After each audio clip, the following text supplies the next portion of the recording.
Digital advertising. What's the story behind that? Well, my name is Edvinas. Nice to meet you.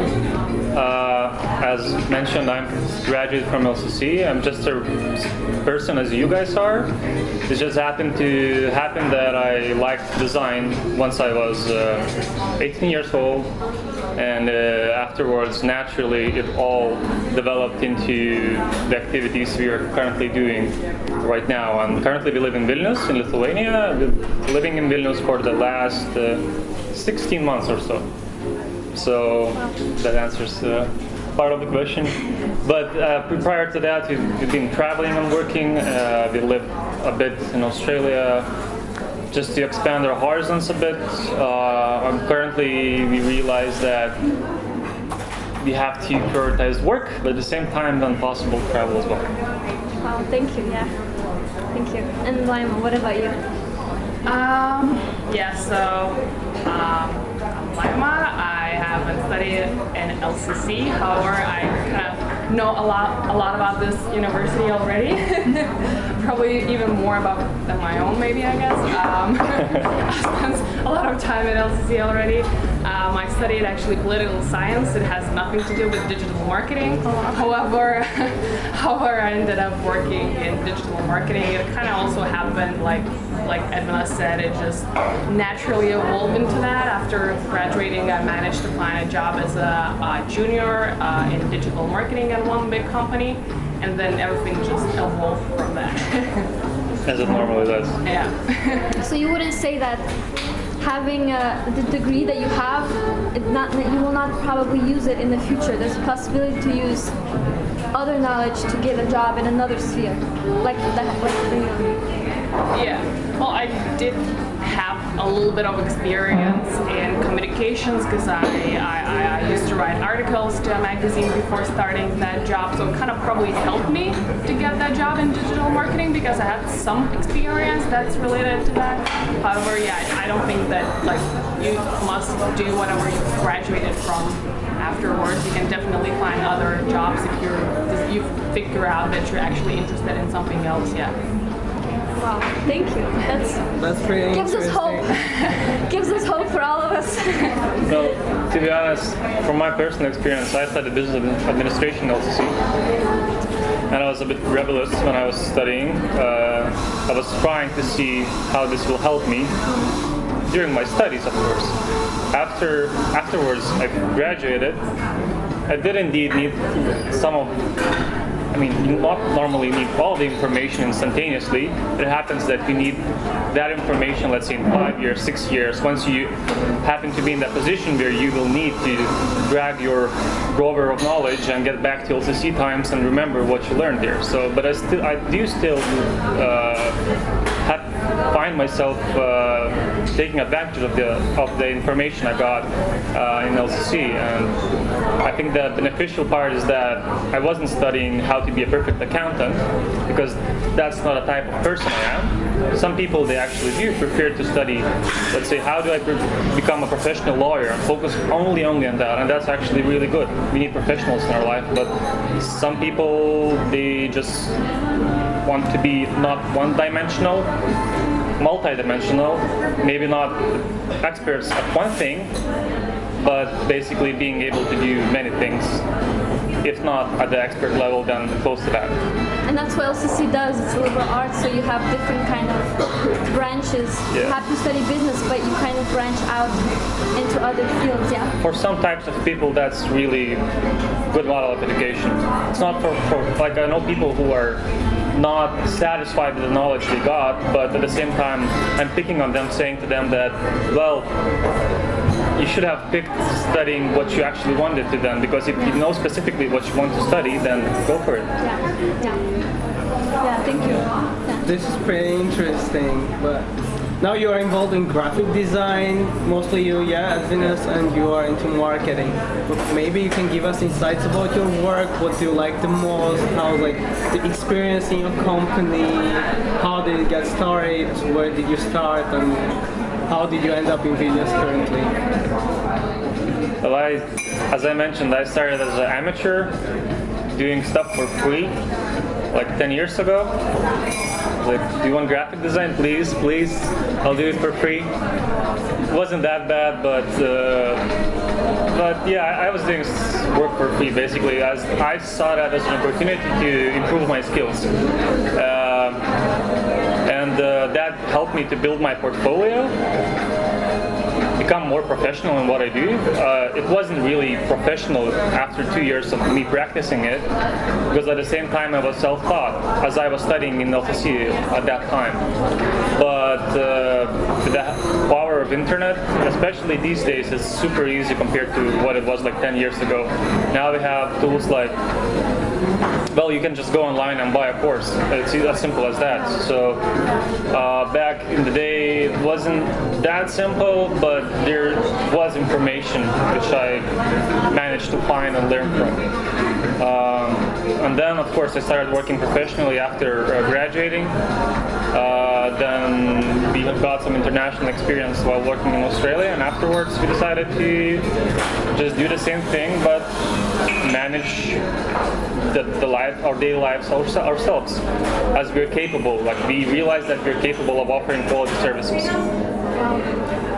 So you mentioned that you worked in Australia approximately 4 years, yes, if I'm not mistaken, and then you moved to Lithuania, Vilnius. Was it challenging? How did you overcome all these obstacles? Like, let's take example, cultural aspects of the work, time-wise management of the work. Australia, I always think that first we're human beings, and then our nationality kicks in, which is basically the different experiences we have, or different understanding of behavior of people and stuff like that. But while being there, of course, you have to adjust to the rules of the game, basically. If you enter a new country, you better know the rules. So those rules are how to find a job, how people actually look at you as a professional, how they want you to behave in a company environment. Like, those things, they are a bit different. But other than that, everything is pretty similar. So it wasn't really very hard to adjust. The only difficult adjustment for us was the fact that we came to Australia, we started everything fresh. We came back from Australia. It was also a new start. So we basically had 3 fresh starts, like clean starts. Because once we came back from Australia, we realized that we won't be looking for a job in any company. We'll try to build our own business. So that was the main challenge, I guess. And of course, the cultural adjustments, we just forget how Lithuanians are, and that's not exactly a bad thing. You miss how Lithuanians are, but at the same time, Australians, they behave up differently. I would say they are a bit more open to random conversations with a stranger, and that was so common there. It got me off guard how close people are here, but not in a bad way, of course. It's just that you have to take the right approach to approach them, basically. Because I remember my first 3 weeks or so in Lithuania, I was walking, I go to the shopping center, I smile to everyone, and everyone's looking to me like a weirdo, like, what's wrong with you? Sometimes people actually responding with a smile, but like in 6 or 7 weeks I gave up. I think I gave up, yeah. So yeah, I guess those are main changes. Thank you. But now I have a question about Laima. So you are into marketing, digital advertisement, but there's also the notion that social media is kind of ruining our lives. We are not communicating in real life. It's all about chatting, digital communication. How do you understand this? Is it is it challenging for you about this topic? Yeah. Well, we thought about that. Like, I don't fully agree that social media kind of disconnects people or make them like more disconnected, because kind of like we all have like classmates that we've known like years ago and we still have them on Facebook. So we kind of follow what they do. And otherwise, we would totally lost connection with them and we wouldn't know nothing about them. Probably wouldn't have any way to get in touch with them because like people change their phones and so on. So I think that it kind of connects. It just depends. That I think it's a little bit like how people started using the social media in a way, so that kind of makes some people feel bad about their lives because they're not so glamorous as like, I don't know, celebrities post their lives and everyone else has such life as well. So it's kind of like the way people use it. I think it's kind of normal. But probably the other thing is that what should change, I believe, but I don't think that it needs to change, is how people use it. I don't think that it's a bad thing in general. It's just that the way how we use it ourselves. For example, I stopped posting like random pics of my daily life or my coffee or whatever because like, I don't feel that it's necessary. I don't think that my life is that important to share it everywhere. So I just kind of stopped doing that, but I still use it. I use it for like other purposes, as finding something, just updating on other people's lives that I'm still interested, or just like reading news, because everything's gonna be sort of posted on social media as well. So it kind of like there's a useful side of it. That's nice. Thank you. Yeah. So, what would you say is your most favorite part of your job? Like, what you specifically do? What is your most favorite thing about it? For me personally, I think it's the fact that I can work internationally. So I don't need to work with Lithuanians only just because my work restricts that. It doesn't restrict that. So I'm able to, like, most of our clients are Australians. We have some clients from the US, some Europeans. So that's for me, that's the best thing about the job. Also, of course, the creative part drives me. So the most important thing in my job is if I do something, other person appreciates it, he likes it. For me, that gives the motivation to do that again. As I like actually, technically, I like satisfying other people with my work. If that makes sense. Thank you. What about you, Laima? What's your favorite part? I think it's kind of a sense of freedom. You're kind of not totally free because you still have clients. You don't work in business, but you still are responsible for delivering work, and someone still hires you, so that you're still like a worker. But kind of still for yourself, and you're still able to manage your time and work from whatever you want to, because otherwise, like for me, what was very difficult is just to go to a job like at 9 a.m. and go back home at like 6 p.m. and so on. It's just like that schedule. It just made me feel that I'm like being controlled by the work, and I cannot do anything. Like maybe at like 12, like I'm not feeling working that much, so I can just stop working and do something else, and then come back to work and work like let's say at 9 p.m. But at work, you're kind of like restricted those hours, and that kind of limited me. And like right now, it's just like being able just to choose whenever I want to work, and then just do it. So you like you are your own boss, pretty much. Yeah, sorta. Yeah, again, you still have clients that you're responsible for. You need to deliver. Technically, work for them as well. Technically, you work for them, so you it depends, but you kind of like choose when you want to work, and choose with whom you want to work. Because in other businesses, your boss is just gonna tell you have to work with this client. For example, if I feel like I don't want to work with this client, even though he's offering me some sort of a project, and I feel that this is not a right fit, I can say no, and that's kind of also freedom to do. More flexibility in that aspect. Wow. Yeah. That's nice. I know how hard is it to work in design, to provide designs. and come up with the final project, like products to provide to clients and customers. Where do you get your inspirations for design and everything that you're doing? From other designers. That's no secret. Copying Not copy, but get inspired. So the you just have some favorite designers you follow, and you don't try to replicate them. You just try to complement some aspects of their work and use that in your work, if that makes sense. Not plagiarize, of course. And also communication is the key part, and that's really important to understand what the people want. Is there maybe a specific person that you look up to, or someone that's like, yep, that's good? Like a person that does their business, or that someone like you look up to that can help you? To be honest, that's why I was a bit conflicted with all this event. As I don't see myself as a role model, I don't see actually other people as role models. I think we are all like equal when it comes to our abilities and capabilities. It just happened that some of us have developed very good communication skills, and those people, I'm not one of those people, but those people, they would be speakers in events and telling stuff, motivational stuff, which should inspire, but at the same time it's a bit generic, and if I would actually listen to them, maybe I would find them motivating, but I just have this notion that my role model are the people I meet on my daily basis. The role models are people I meet on my daily basis. So at my work, Laima is my role model, so I just try to learn from each other. Yeah. No, she's way ahead of me when it comes to many things. That's nice. Yeah. So, was there ever a point in your career where you wanted to leave it and do something else, something completely different, or has this always been something that, like you said, inspired you and others have inspired you to continue? Just like delivering the project client doesn't like, and you're like, that's it, back and forth, I'm leaving.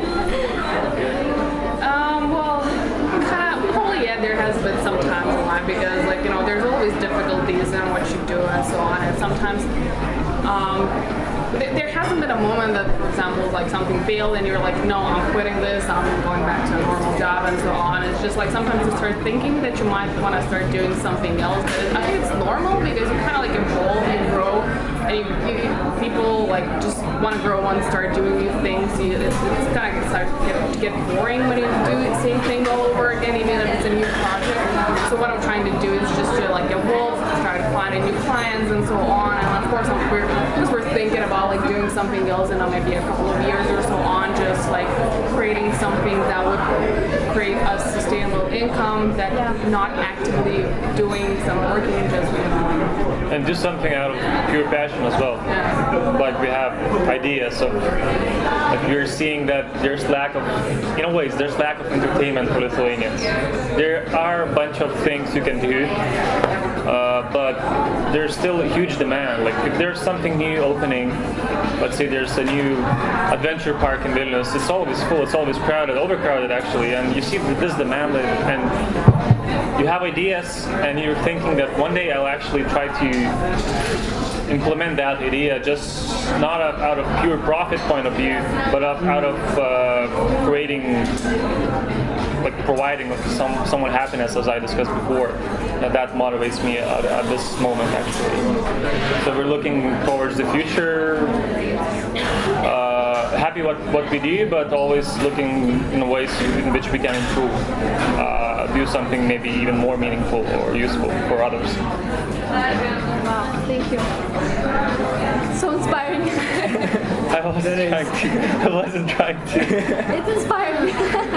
So now you are a speaker for LCC people, the community here, inspiring them to, accept their major, just also get involved in different things, try to use the knowledge they got. Do you mind sharing any interesting stories from your work in a specific project or anything that was fun to work with?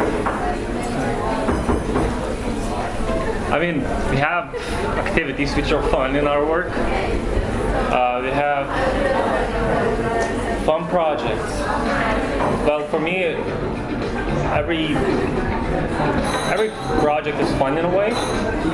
Unless, as Laima mentioned, some of them are actually repetitive.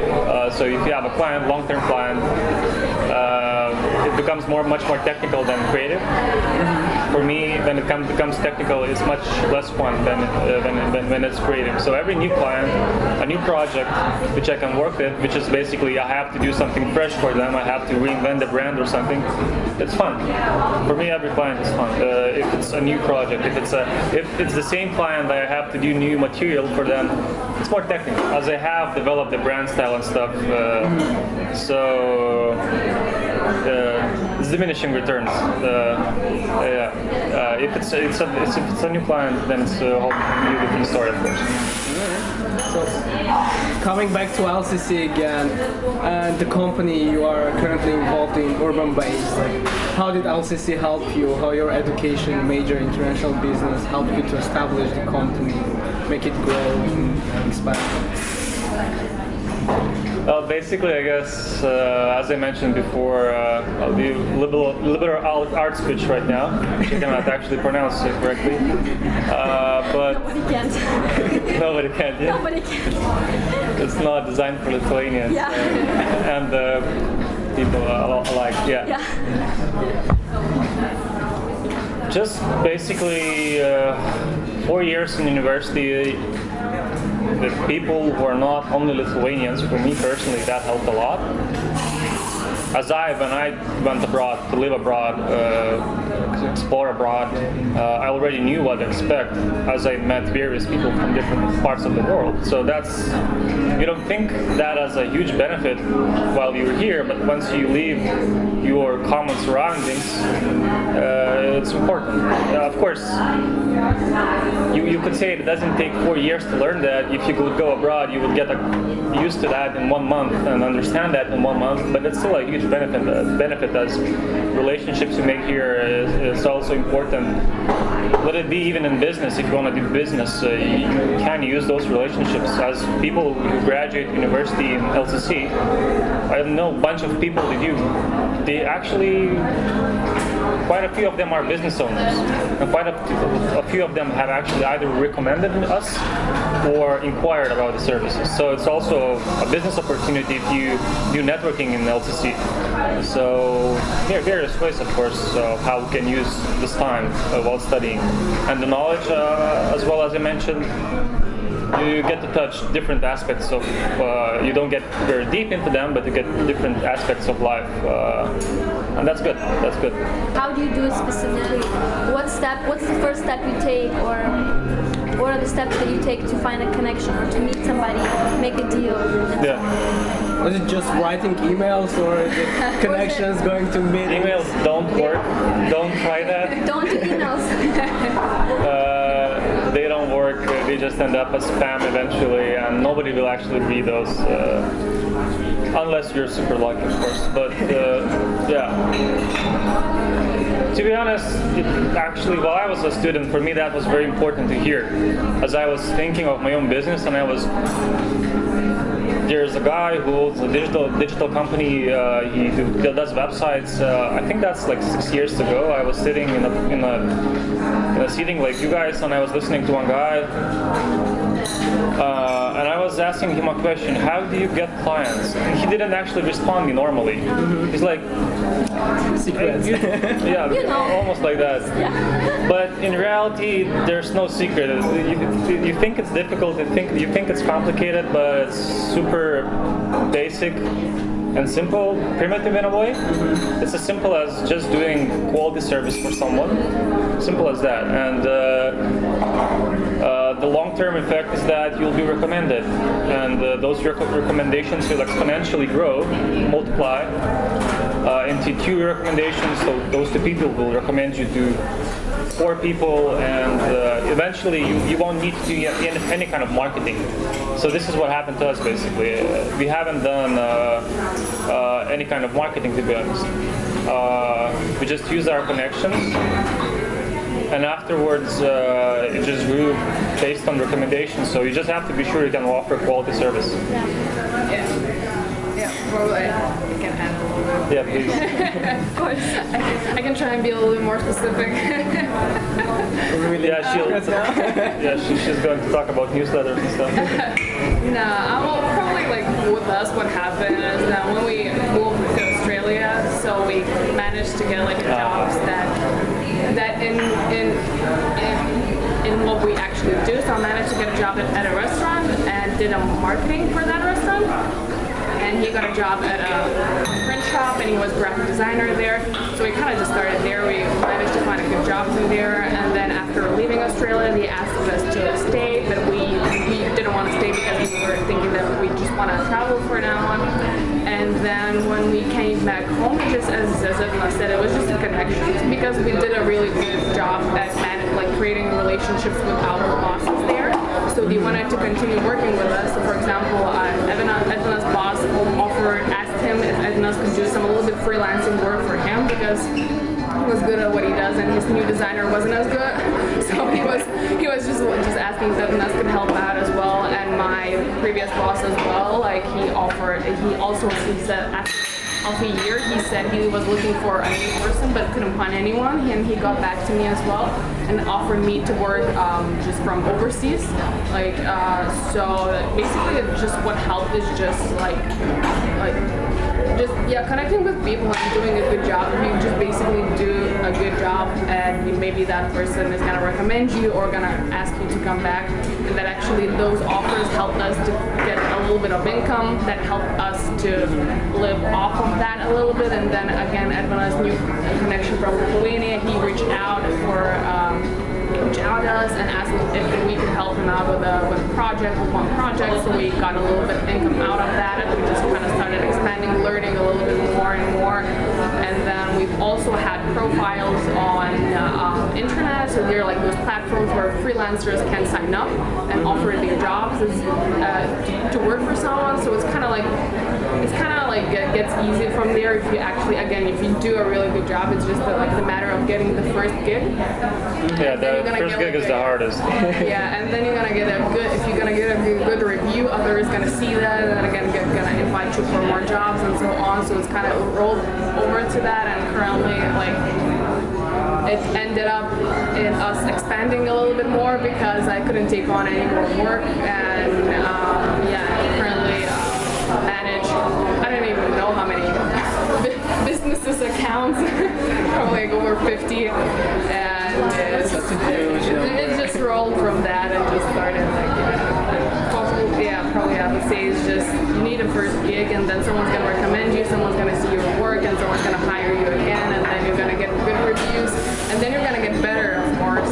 And I would say that it's also important that you need to be confident as well. Sometimes I took some jobs that I knew that I can learn to do something that I didn't have quite experience in that yet, that I was confident that I can learn and I can deliver, and I did deliver, so that kind of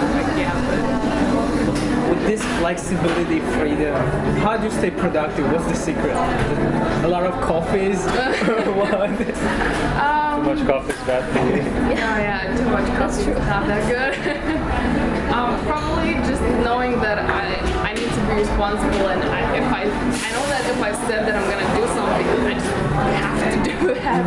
And I just stick to that thought and just do what I have to do. I don't like to put off work, for example, if I have something that's burning. I don't really want to do that because it's stressing me out. I just try to not think about it, just sit down, do that, and then I feel a little bit more relaxed because I know, okay, I did this, I accomplished this, I can go on with my other list of things that I have to do. Wow. And and then the day just passes if you have a lot of work.